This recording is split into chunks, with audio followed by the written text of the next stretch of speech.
conspicuous that Jace was the choice here on the side of Griffin. They don't have the Sonar synergy like we saw with the Dumb One Gaming draft in game number 1 against Gen G, but decisions are decisions. It's going to be this Jace versus the Nico, and I'd imagine it's going to be a Glacial Augment Nico. That feels like the more popular build in Korea, and you can just wave clear and stay away from the Jace. And also, if you went on hit Nico, that would be the most frozen heart value you could ever get against this team. Good that point. is 3 champions that are relying on attack speed in order to do maximum damage. So I do like the idea of going for the more bursty variety and also allow those big flank Pop Blossoms to do some work for Keen. And with the Jace, not a lot of latent magic damage. Sejuani had some damage buffs, overall nerfs to other parts of her kit, and Lux from support is going to be focused on shielding strength more so than necessarily the ability power, but there will be some behind it.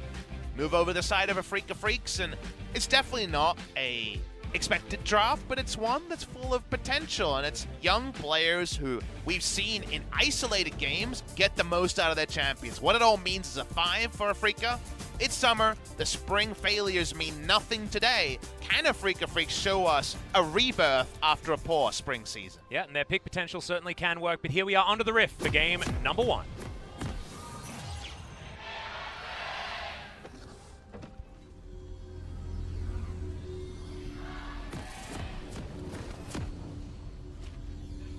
Gonna check out that beautiful sky once again. The Korean flag at half-mast. 6th of June is today, and that means it's Memorial Day here in South Korea. It's just to pay respect to those lost in the Korean War and subsequent wars. As Australians, we are very familiar with the lest we forget. Yeah, very much like our Remembrance Day. Griffin, Afreeca, they're all about new memories today. They want to start something good in the summer season. And Sejuani is an old favorite of Tarzan's. Remember him bringing it back into the meta, even before there was any changes in the Kesper Cup, where he dunked on, it was Canyon, I believe, in the Griffin versus Dumb One Gaming series. Looking at the rune choices here, as the mid lane Camille is going to be taking Comet this game. So Comet Camille top lane was a keystone for a long time on the Camille in a lot of matchups, because you could just tactical sweep and get the Comet down. As we mention, it just happens on screen. Scorch got buffed. A lot of different changes in runes means that rune choices have actually shifted a little bit on this patch. In the top lane, it's our first nerfed Jace. Nerfed to his first max ability. We talked about it in Champion Select in our first series, but when your first max ability gets nerfed as much as Jace's Q did, it does mean that, yeah, still going to be punishing at level 1, but as the levels go on, Nico escapes trades with just that extra 20 HP more often than not, and that adds up. Well, we'll see whether Keen is going to be escaping or putting the pressure on. As you can see, he has taken that Glacial Augment, so it's going to be more of that AP flavor with the Spooky Ghosts, the Super Soakers, as many on-use items as you can possibly find. I'm actually surprised, because UCAL has taken Teleport this game. And the reason why I say that is, after level 6 for Camille and Sejuani, you could be stunned with no ability to press a button for like 5 seconds. Well, we're going to see a few seconds here as UCAL gets a lot of damage taken. Remember, the Electrocute does even things out, though. The obvious part is there. The Glacial Prison, the hook shot, those parts come in. But remember that Sejuani, with melee champions, going to have permafrost instantly when you E-auto Q. As a Camille, it takes 0 seconds and you're going to be basically perma-stunned. So not taking Cleanse here gives you some map movement, but the QSS is definitely going to have to come in early. Well, Dread, he's looking for Tarzan here, level 3 for both of these junglers. Winter's Wrath is going to mean that Tarzan just clears out all of these, as Chovy taking way too much pressure here in the mid lane. UCAL answering back after Chovy's attempted all-in. It definitely sucks to be a melee champion against Azir. It's something that we forget. Don't often see the mid lane Camille, but against the Azir, it's just even more pressure than Lissandra. It was the Lissandra after nerfs that we saw Camille laned against very, very well.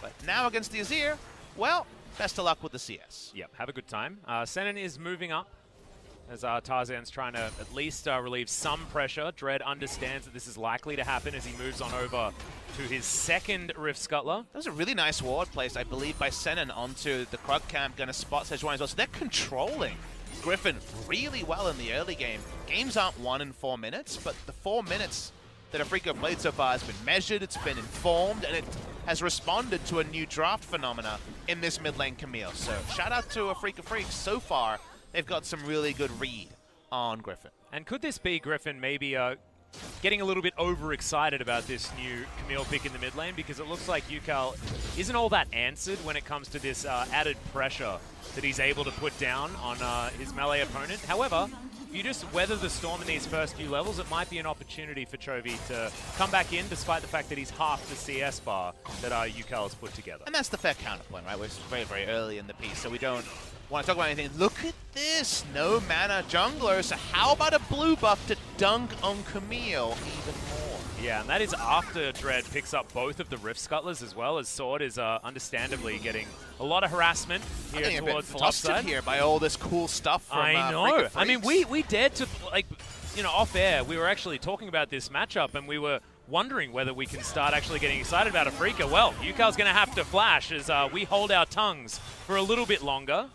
Answering back some damage, but no flash, no teleport on UCal is very scary. He rushed the Merc Treads, which we already talked about the amount of CC, and yet... That's some value. And yet, God.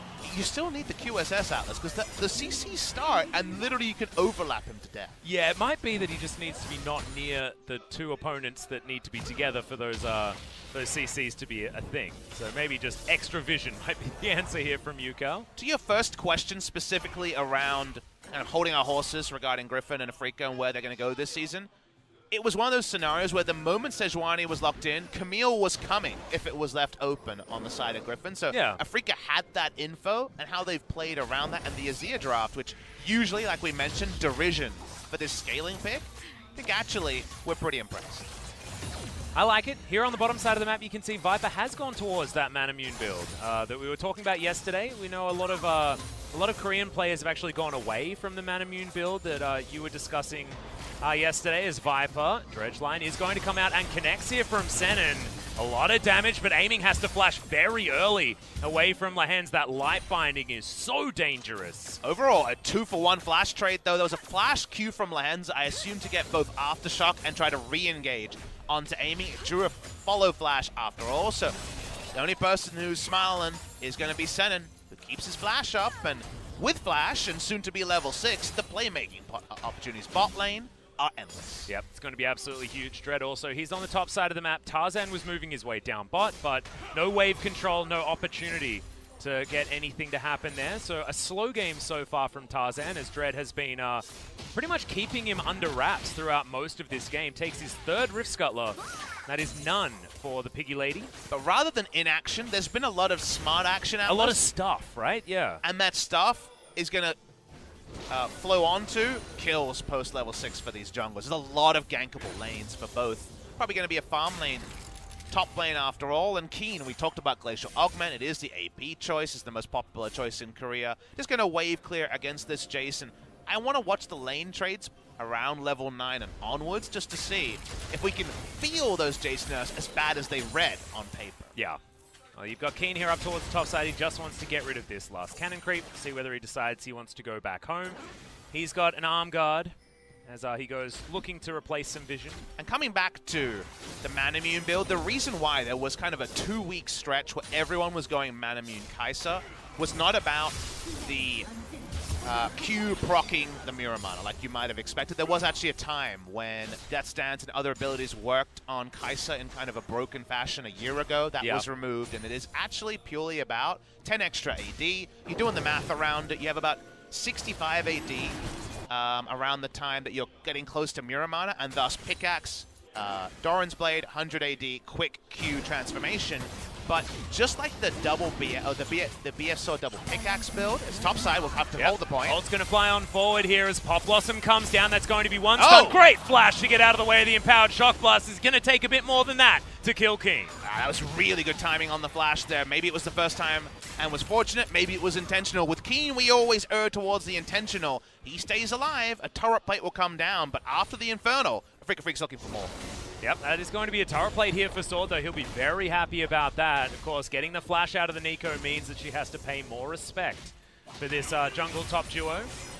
Chovy with a tactical sweep, but he's going to regret that, as moving forward against this Azir just means he takes so much follow-up damage.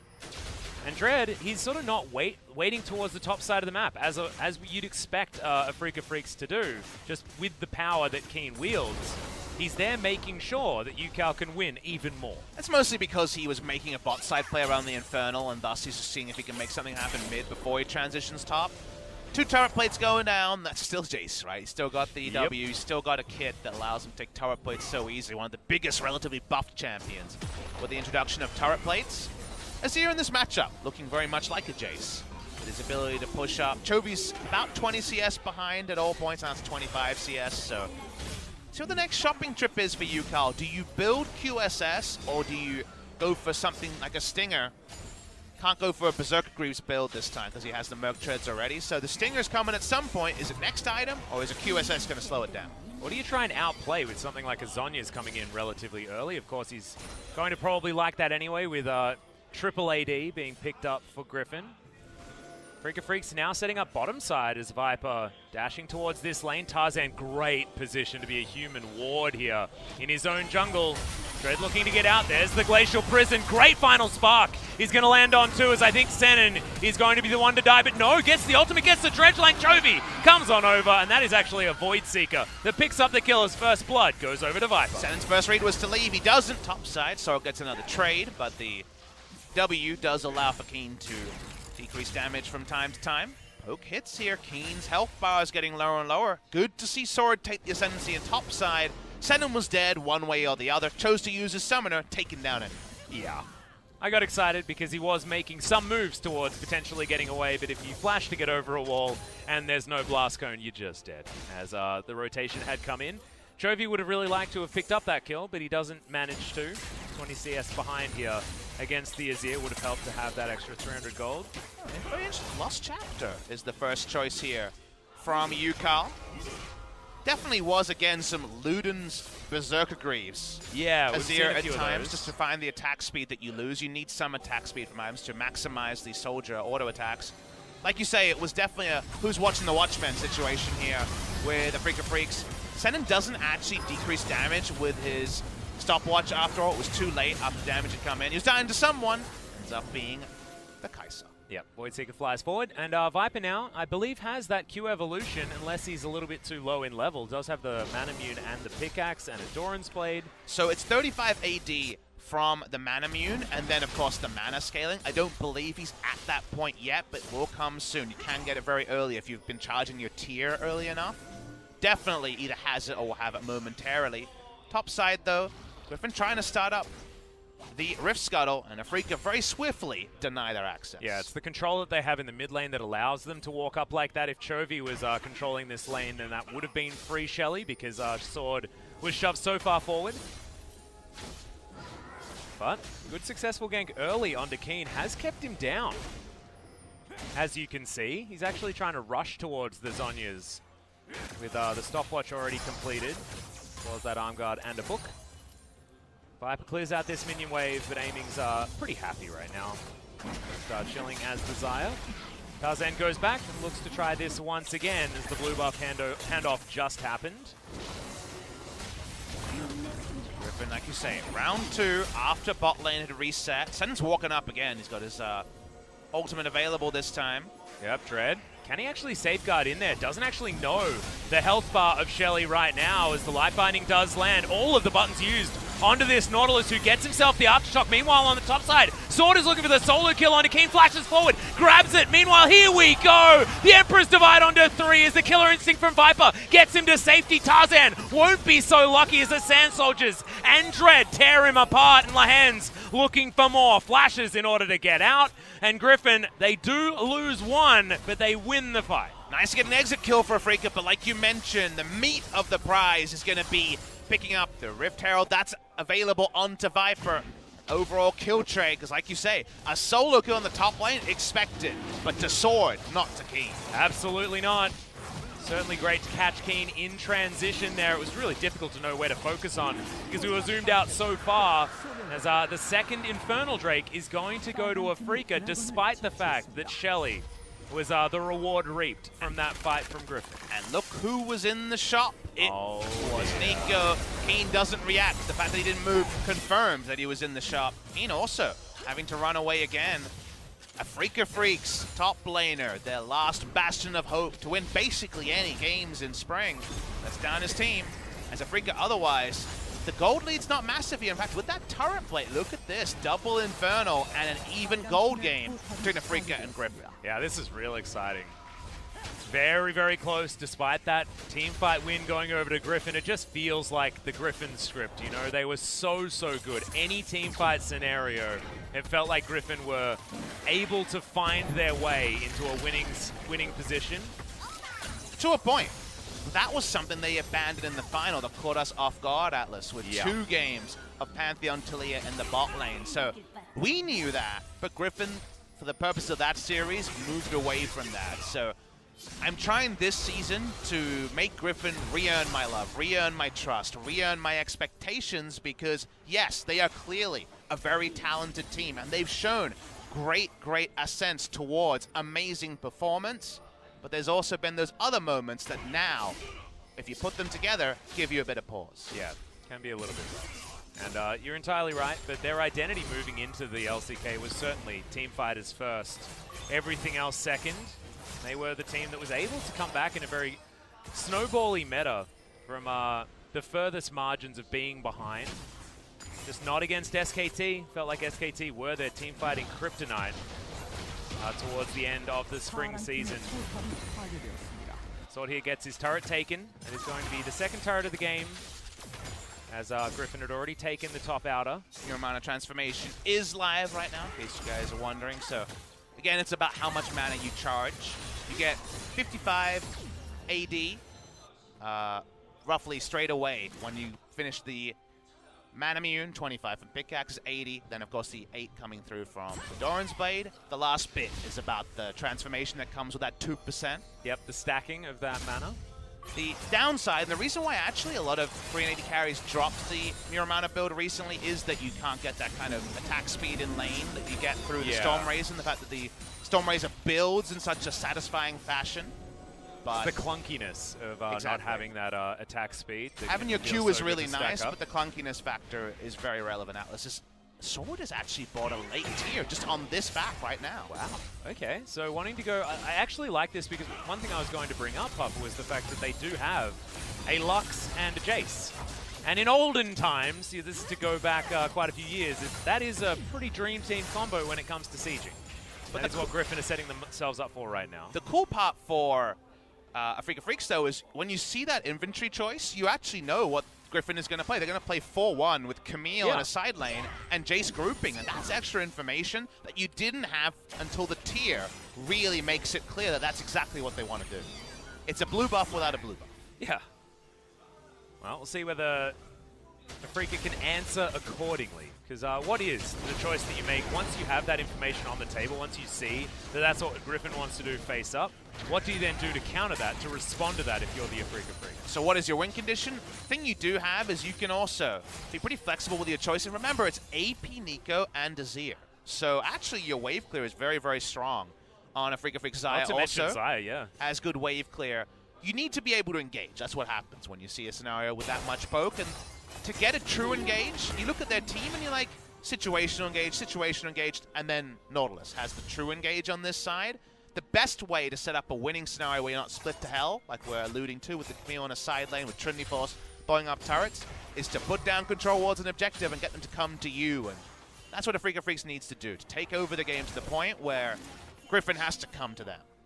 Right now, the Camille is not anywhere near the Trinity Force. Has a dagger and a ruby crystal. Looks like Ravenous Hydra will be the option before that. As you can see, Tiamat and the Vampiric Scepter have been completed.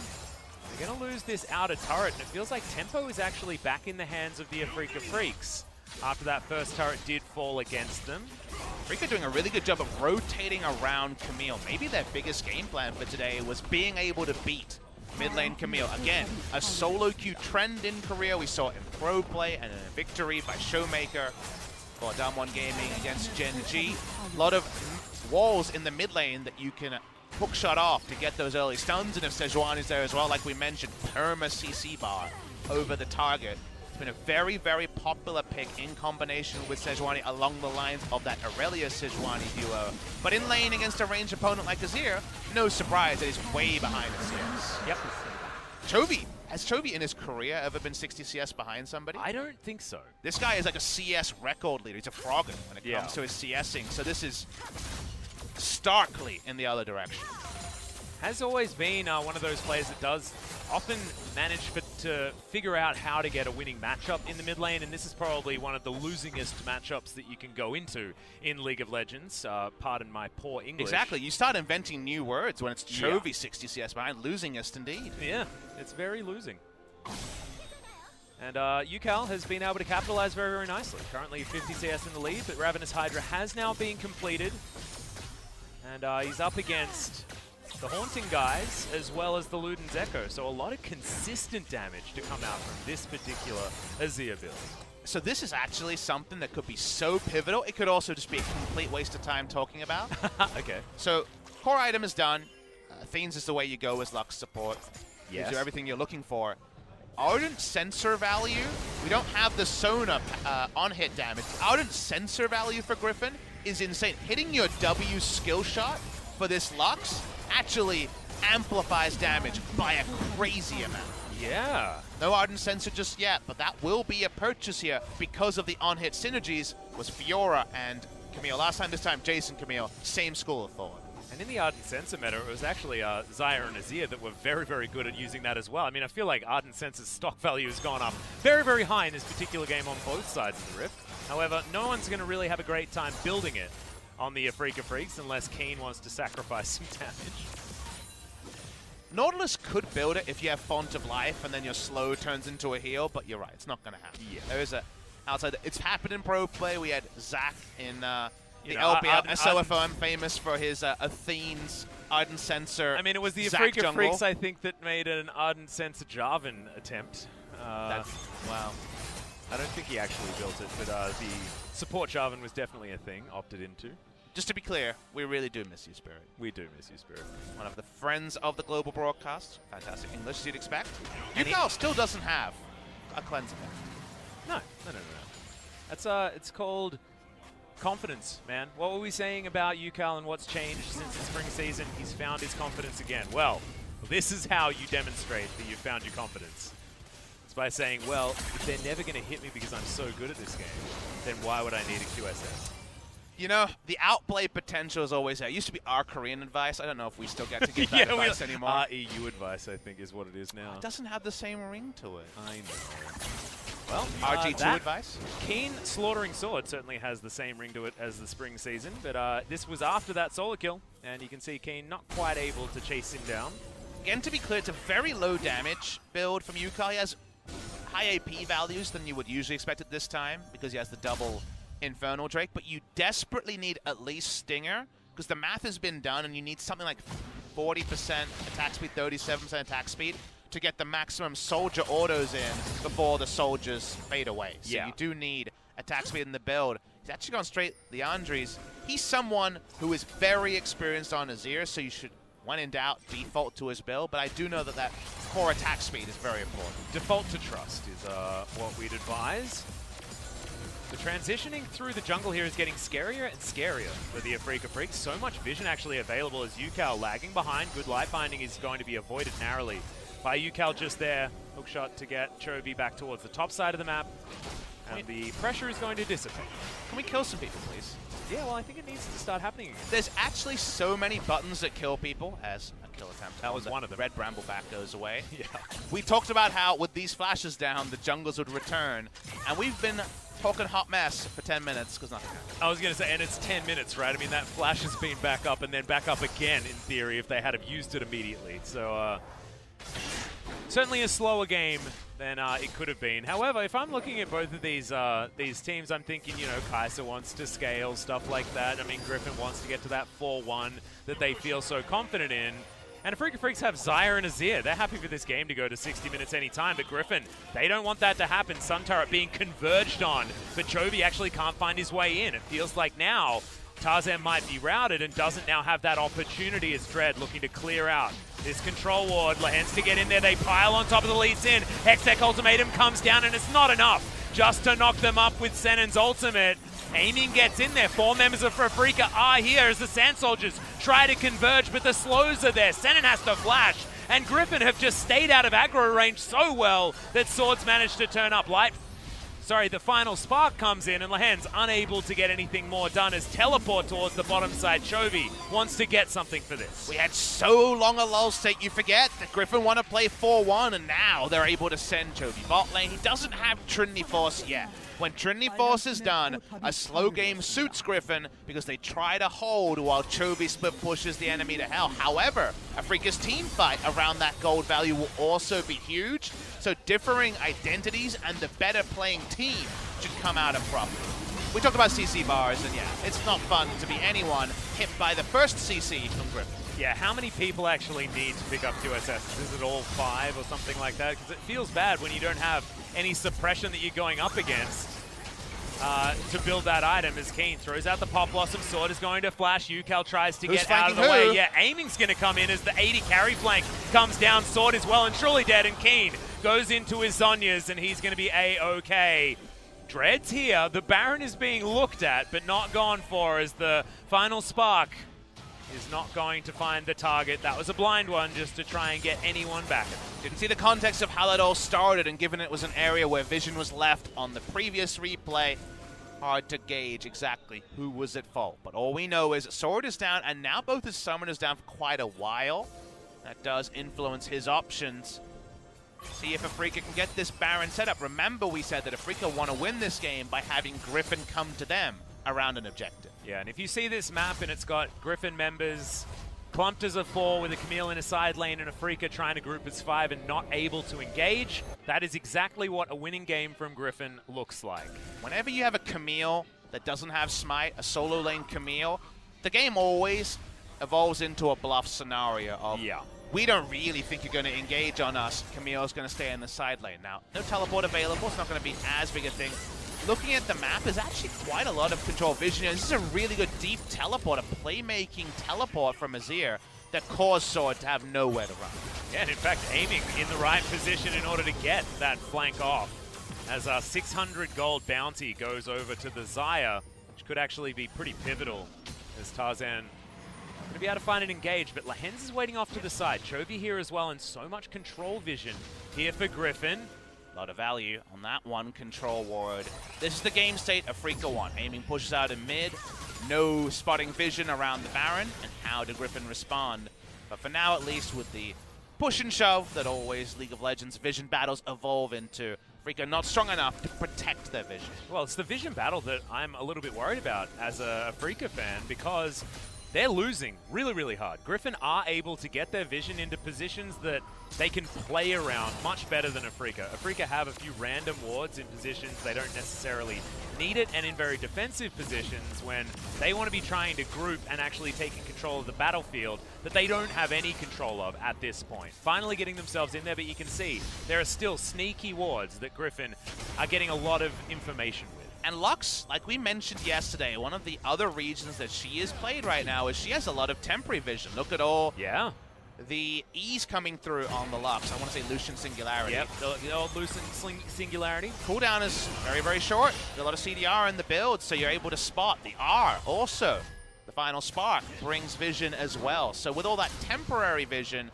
Afreeca, yes, they can control the pit, but for now, at least they can't bluff Griffin to actually get picked or force a team fight. Well, you can see that turret's trying to hit Chovy. That's not how it works. Sun turrets are a little bit bugged sometimes on our spectator client. But a reset does come in for the Afreeca Freecs, and they're able to get away with it, as well as aiming goes back, buys himself an Infinity Edge, gets himself a red buff, and will go back yet again. They need as many control wards as they can get, and you can see only 2 in the inventory so far for Senin. 2 players down over 50 CS in the solo lanes for Afreeca versus Griffin. Those players, amusingly, it's so are weird, Keen right? and Chovy. Oh my goodness. Opposite day Atlas. I like opposite day though when it's the first week of LCK summer. But given that Afreeca won last time, who wins on opposite day between Afreeca Freecs and Griffin? I guess it's not about who wins, it's about opposite day happens, and then I guess we get the result. We just let it wash over us and then judge it after the fact? Is Sword winning the top lane more influential than Yucal winning the mid lane? I would say no, purely because Chovy not having a Trinity Force still and being this far behind on items actually affects their split push. So I feel like the game state is more related to Chovy's items than necessarily Keen's. Keen's can still team fight even though he's behind. That is true. That is true. And also has the Glacial Augment, so will it just naturally have so much more utility in these fights. At the same time, clearing out minions is something that's very easy also as he heads towards that bottom side. You can see the big zoom out as Aiming's just trying to get these Griffin players off the lawn as 20 seconds, and we'll have our third Infernal Drake of the game. And Afreeca will probably turn their attention back to that particular pit. All right, I'm clapping. Third Infernal and Baron will be live on the Rift. Long lanes across the map. Aiming might die. Okay, yeah, Featherstorm has to be invested. Holds on to Flash, but he did not need to be that far up. That's a huge cooldown, though. The cooldown trade of Killer Instinct for Aiming's ultimate is big, considering the perma CC status means that now, how does Aiming even approach a team fight until Featherstorm is back? And also, we've got Infernal Drake and the Baron on the board right now as Lehens, Lucent Singularity, like you were talking about before, is going to be thrown out as Dread. Gets the King Flash, Lehens explodes! There ain't no time to get that Aftershock down, and he is so dead. Camille's going to be taking the Infernal Drake, but Afreeca Freecs could just go straight to the Baron. They have to go to Baron. This is the first time they've been able to control the map state in a while. TP comes in early. How's this one going to go? Yep, Teleport is also down there for Keen as well. They want to get 5 members into this pit as Senin over the side. This Baron is extraordinarily low as there's the Empress by Tarzan. Goes golden. It is going to be the 50-50s. Keen takes down Chovy. It's Tarzan that steals back the Baron, but will there be anyone left alive? Viper goes gold. Remember, this is AP and so much damage. Kaiser Killer Instinct over the wall as UCal survives for so long, but Viper outplays him. The double kill for the Griffin AD carry. The Void Seeker for the triple. That's the ace, and Griffin have done it. That's the Griffin we remember. They swing back the clock. We're back in January, and if you remember January, Griffin didn't lose many games. Yeah, just a reminder that Viper is still an extraordinary player as well. And Tarzan is so smart. He dives in and uses stasis instantly because he knows they're going to turn, and of course they are. Uses the stasis because he knows his teammates will help the Baron be chunked down, and in these scenarios, there's a lot of damage going around. Tarzan gets the Baron. He almost gets out as well, but it's Viper free hitting in the front line that gets to clean up. One Void Seeker gets in the back line and sidesteps. Thank you very much with the invisibility. Second one, oh baby. Cool guys, don't look at explosions either. Come on, baby. The swagger on this guy. That's a boy feeling pretty good. Yep. That's the Viper that That's we've got the best to know. reaction shot we've had in a while. In fact, I think the last one was him after they won their most recent victory, as is a huge amount of damage as well. He did 150% more damage than everyone else on his team. Yeah. That's probably enough. And you can see he's gone for a very interesting build. Morellonomicon was what he just completed. He's got 6 items, Fox, and some of them are AP.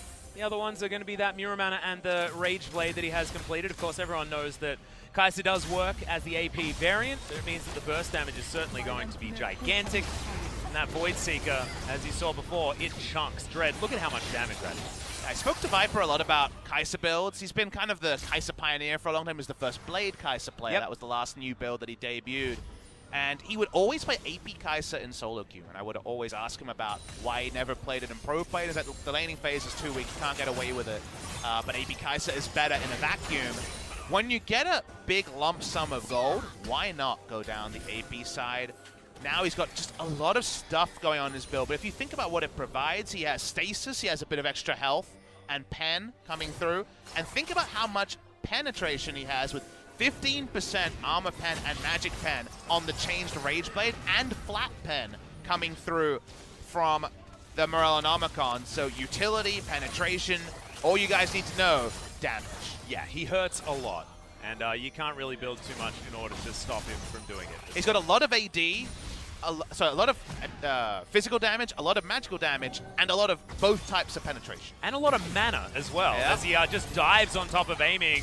Final Spark not going to connect with Desire, but that's once again that R button on cooldown for Afreeca Freecs AD carry. UCal not there to try and defend as Senin Did not want to soak that Void Seeker. That is real scary stuff. Base not broken just yet on this Baron buff that Griffin stole away from the Afreeca Freecs. Base However, not broken. It's looking real scary. Base not broken, back's not broken, but Goldly truly Oh, punctured almost at 6,000 gold.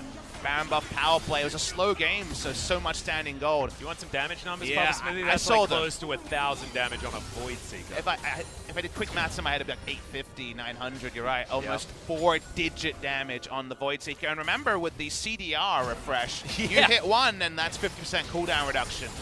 Nice stuff for Viper. You saw how quickly the next one just came out.